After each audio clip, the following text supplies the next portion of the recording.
Now, obviously, it is not a good idea to drink and drive. If you drink too much before driving, you're going to get in serious trouble. Not only are you a danger to the people in the car and the people outside of the car, but you rightfully could get seriously punished when it comes to that. You could get jail time, you could get a fine, you could lose your license forever potentially. But what about the passengers in your vehicle? What is the law around that? Are they allowed to drink? Is it fine for them to have a good time while you are the designated driver in the car? Probably something you guys have wondered about quite a bit. And with the festive period coming up as well, it's something that a lot of people are going to be asking. So I'm going to do my best to answer it here on the channel, guys. So just for the avoidance of any doubt, this is referring to the US of A. If you want to know information about another country, I might do a separate video about the UK. It's probably different here. Our laws are very different when it comes to drinking. Just look at the fact that it's 18 to drink here, but in the US it's 21. But let's keep it US focused here for this one, because there's a lot of strange driving laws across the US, and these driving laws are changing all the time. In fact, there's driving laws for all 50 states. Every single state has different regulations, different fines, different limits, different speed limits.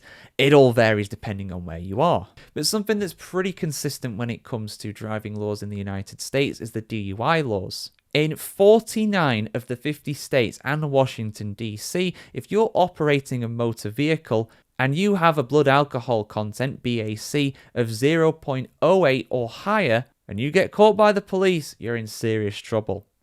The only exception to this is the state of Utah, where the limit is slightly lower at 0.05. And in fact, in most states, it's illegal for you to even operate a lawnmower after you've had a drink. No, I'm not joking. The ones that you push are fine, but the ones that you actually ride on, the one that actually has a gasoline-powered engine, yeah, you can't actually drive one of those after a few drinks, because that is still driving under the influence. It's just not a automobile that you're driving. It's a lawnmower. But back to driving cars now. Because it's a big problem in the US, the numbers of people dying, getting seriously injured, and getting involved in serious accidents involving a DUI case is actually going up. So a lot of laws are being tightened across the country to try and combat this. But what about the passengers? What can they do?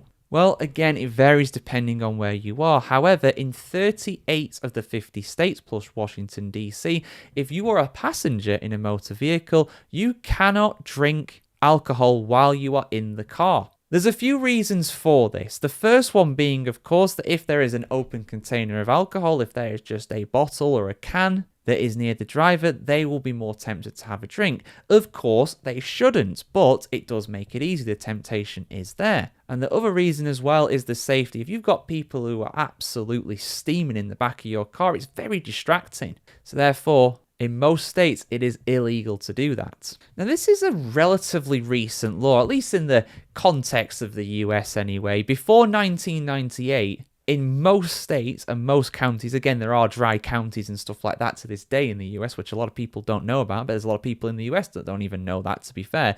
But in most places, it was actually legal to drink as a passenger in a vehicle before 1998, but that changed in that year, because the central government effectively tried to incentivize pushing open container laws when it came to alcohol while you are a passenger in a motor vehicle. And it effectively allowed the states that signed on for this law to get more federal subsidies. So there was a financial incentive for them to do this. That's why 38 states, as of the time of recording, have took the central government up on this offer. Now, annoyingly, finding out which states actually have this open container law when it comes to driving is a bit tricky. But with the most recent set of information I have, which admittedly is not the most recent, it appears as though Connecticut, Missouri, Arkansas, Mississippi, West Virginia, and Virginia have no laws when it comes to open containers for passengers inside of motor vehicles. Alaska, Tennessee, and Louisiana have different open container laws. So do look up about the specifics of those. So they have some laws when it comes to that, but it is not an outright ban